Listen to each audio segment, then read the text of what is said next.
The Poetry of Edna St. Vincent Millay. An Introduction.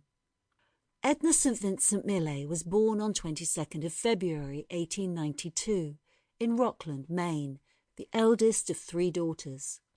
Her early years were tinted with much difficulty, divorced parents, poverty, and a constant change of location.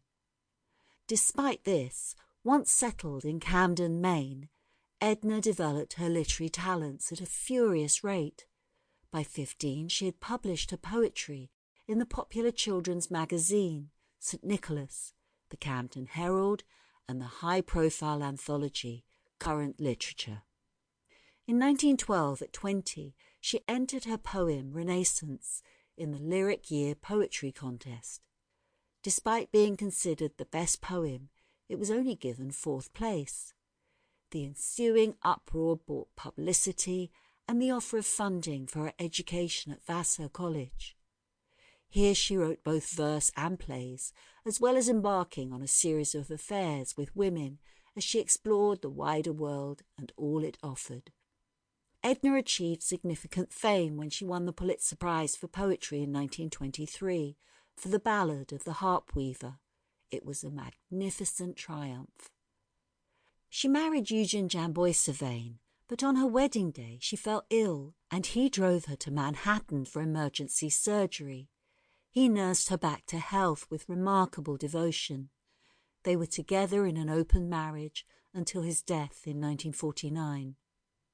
In the summer of 1936, Edna was riding in a station wagon when the door swung open and she was hurled into the pitch darkness and rolled into a rocky gully. She survived, but with severely damaged nerves in her spine, and was to live the rest of her life in pain.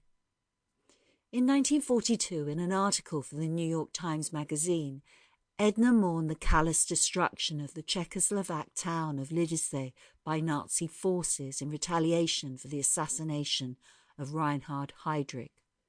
The article would serve as the basis of her 32-page poem, Murder of Lidice, in 1942.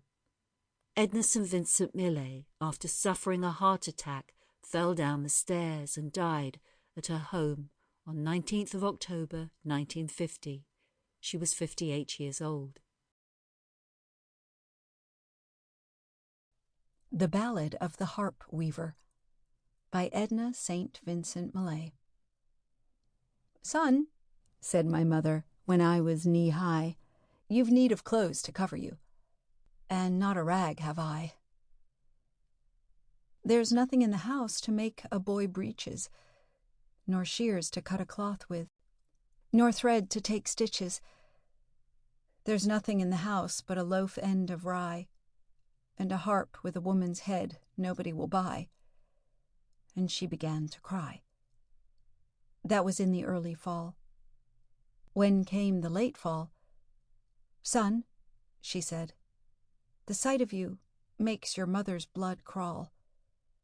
Little skinny shoulder blades sticking through your clothes, and where you'll get a jacket from God above knows. It's lucky for me, lad, your daddy's in the ground, and can't see the way I let his son go around." And she made a queer sound.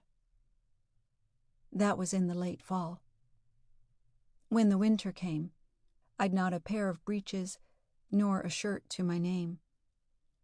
I couldn't go to school or out of doors to play, and all the other little boys passed our way.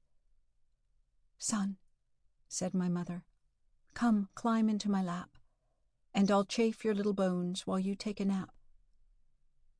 And oh, but we were silly, for half an hour or more, me with my long legs dragging on the floor.